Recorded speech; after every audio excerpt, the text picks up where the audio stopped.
Today we're going to be looking at a pair of small-sized daily models, the Bugaboo Bee6 and the Cybex Mios. Price-wise, both of these are right up there at the top end of the market, both models branded as the epitome of comfort, luxury, and functionality for parents with a definitively urban lifestyle. Yet despite the seeming similarities put forth by advertising, these models are actually quite different, and today we'll be looking at each of them in turn in relation to 4 different categories: child comfort, parent comfort or ease of functionality, mechanical longevity, and drivability. We will then conclude by discussing how these models harmonize with the needs generally presented as representing the urban-oriented small-sized daily stroller market, and of course present which model we feel is best in this respect. So let's get going then, starting off with the B6. The B6 clocks in at 10.5 kilos and folds down to 90 by 47 by 36 centimeters. It can take up to 22.6 kilos in the seat and 4 kilos in the underslung shopping basket. When it comes to the seat, the B6 sports decent dimensions for a model of its size, at least when fully extended, with the one unfortunate characteristic in our opinion being the lack of an adjustable leg rest, which is a function we've come to expect on reversible seat models outside of the ultra-compact class. Instead, the B6 makes use of a footrest incorporated into the front frame, a solution more in line with travel models, which works well for quick trips out with larger toddlers, but which, unfortunately, does not provide support for reclining or reversed positions. As far as the canopy is concerned, the B6 has a standard Bugaboo extra extension zipped into the rear and folds out to a very generous length, providing all needed sun protection. The canopy also incorporates a pair of mesh peekaboo windows for added ventilation, ventilation being something of a theme with this latest iteration, in that the seat fabrics and the frame itself have also been altered to increase airflow. As far as parent comfort and general ease of use are concerned, the B6 can be folded down into a one-piece self-standing package, with the seat attached in either forward or reversed facings, and the mechanisms involved when folding have all been updated with memory functions to allow the process to be accomplished with one hand. Right out of the box, the B6, as with virtually all Bugaboo models, is apt to feel a bit complex, as though there are a lot of functions to contend with, but this won't seem as bad once you learn how everything works, and over time, you might well find the process of snapping open the B to be somewhat satisfying, in a visceral sort of way. I do at least. That being said, however, the sheer number of moving components on B models do tend to lead to a certain degree of looseness and asymmetrical hangups over time, especially if you're not careful to follow the weight specifications of the model and to lubricate its various mechanisms and hinge points a few times a year with silicone spray. Overall, the weak point here is primarily the seat unit, which, other than its rivets and screws, is constructed entirely of plastic components and involves quite a few relatively complex mechanisms. The chassis, by contrast, is built with a bit more metal, though it does still involve a variety of hinges and moving parts, meant to act in symmetry during folding, which, when loosened by regular wear or stiff from lack of lubrication, and thus not activating in a perfectly symmetrical manner, are prone to put a bit more pressure on the B's weaker plastic elements, in particular, that seat unit. That being said, however, this has always been the design of the B, and though I personally feel that the overall structure has long been due for an update, looking at the model in terms of separate elements and mechanisms, it would be unfair not to acknowledge the long history of improvements to longevity made over the course of the model's succession of 5 generations. And though the seat frame remains quite weak, given our experience with previous models, we anticipate the B6's chassis, by contrast, to have quite good longevity. Looking lastly at the B6's drivability, this is definitely the area where the model excels the most, even arguably surpassing the majority of other small-sized reversible seat 4-wheel models on the current market. Older versions of the B were quite nice in this respect as well, but it's really the increasing of the size of the wheels with this new version and the accompanying reworking of the suspension that makes this model special.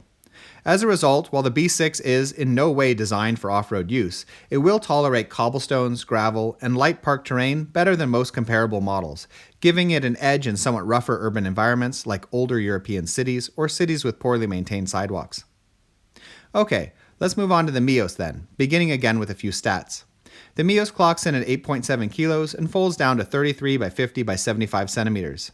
With regards to weight capacity, the Mios can take 17 kilos in its seat and 5 kilos in the underslung shopping basket. Please note from the get-go that the Mios is both lighter and smaller than the B6, and though this does affect several aspects of how it measures up, both in terms of longevity and drivability, as well as carrying capacity of course, though 17 kilos is still more than what you will need out of its seat, its lighter construction does also count for something on its own with relation to ease of use. And despite its somewhat weaker overall construction, it is still perfectly suited to the small-sized daily lifestyle and urban environment for which it has been built.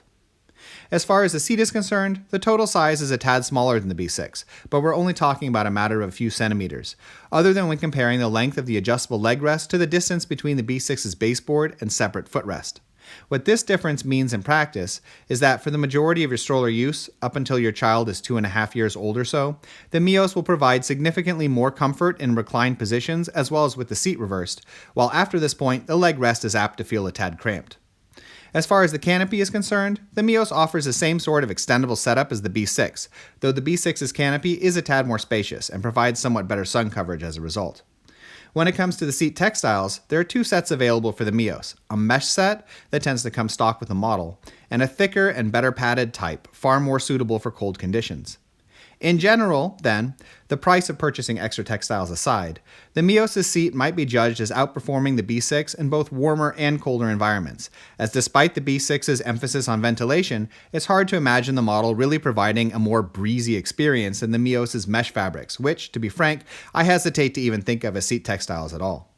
While if you fork out for the thicker fabrics, then the Mios will conversely also keep your child warmer than the B6, where it's harder to avoid the inbuilt ventilation. As far as parent comfort is concerned, the Mios is somewhat easier to use than the B6 in my opinion. Firstly, because it's a good deal easier to fold, with fewer activation points and a generally more solid and sturdy feeling of symmetry while folding, horizontally speaking. When folded, the Mios is lighter and more compact, as I've already said, and also includes an inbuilt handle in the seat frame that becomes available when the seat is folded forwards. One disadvantage regarding folding, however, is that unlike the B6, the Mios can't be folded as a single piece with the seat in the reverse facing, which is a bit of an oversight for Cybex and something I hope they'll rectify in the future. Another difference in parent comfort worth noting is that the Mios' handle is not adjustable with regards to height, which might be something to consider for taller parents choosing between these two models. When it comes to the overall mechanical design of the Mios and what sort of longevity you can expect from the model, there are a few factors to take into consideration. Firstly, the Mios is built a good deal simpler than the B6, having a more modern design with regards to folding and general structure, as opposed to the B6's wide-open skeleton type design, and also involves fewer moving components and activation mechanisms. This means that there is less potential for symmetry issues as the model loosens over time, though note that you still need to treat it carefully and lubricate it occasionally, as symmetry and alignment issues, particularly with the central fold, have been known to occur from time to time. Secondly, overall, the Mios is constructed with more metal, proportionally speaking, than the B6, especially when we're talking about the seat unit, and thus, while the Mios' smaller proportions overall mean that the model will tolerate a bit less abuse than the B6, it does have greater structural strength in comparison to its weight. Lastly, though, it is also important to consider the Mios' smaller wheels and reduced suspension when thinking about longevity, which mean that the model is likely to sustain a bit more wear from jolts and bumps in the terrain if you're not careful when you're driving it. When looking at the Mios' driving, the model's wheel size is going to limit use primarily to urban and light suburban terrain. The inclusion of decent rear frame suspension and an acceptably sturdy overall structure do help with this a little bit. But still, I would say that if cobblestones and other bumpy environments are more than an occasional element of your surroundings, then driving is apt to be pretty uncomfortable, and the model will be more likely to wear down in key places such as the front wheel housings at a faster than desired rate. So, which of these two models is better then? In general, my personal preference is for the Mios, which may come as a surprise to you, not only because if you've watched a lot of our reviews, you might know that we're not particularly fond of Cybex, but also because it may seem strange to profess a preference for the model that rates a little poorer both in terms of drivability as well as overall longevity. But let me explain my reasoning for you. Though the B6 is arguably a little stronger, mainly a result of its long history of correcting issues through updates, the overall design is, in my mind, pretty outdated. It's a bit too complex and overthought to justify its size and weight. And in all fairness, if you're okay with these factors, and if you're tempted by its better than average driving characteristics, then there are slightly larger models worth considering instead. In addition, there's the issue of the separate footrest, which limits its general use value considerably. Thus, unless a one-piece fold with the reverse seat on a small size model is a must for you, I probably wouldn't recommend the B6 at all, unfortunately. The Mios, by contrast, is a more focused model, lighter, smaller, and simpler, and built sturdily enough and with sufficiently strong driving characteristics for smooth urban environments. Please note that it won't do much beyond this, however, so you need to be pretty clear that your lifestyle and environment won't crush the model before buying it. But if this is where you live and what you're looking for, then I find that the Mios delivers quite admirably. In any case, we hope you found this video interesting, and if you did, we ask that you subscribe, as it helps us to continue making videos in the future. In addition, if you are currently shopping for a stroller, we have a buyer's guide on our Patreon page which lists a wide range of models that we recommend, with a lot of technical and lifestyle related information. You can find it by following the link in the description. Thank you.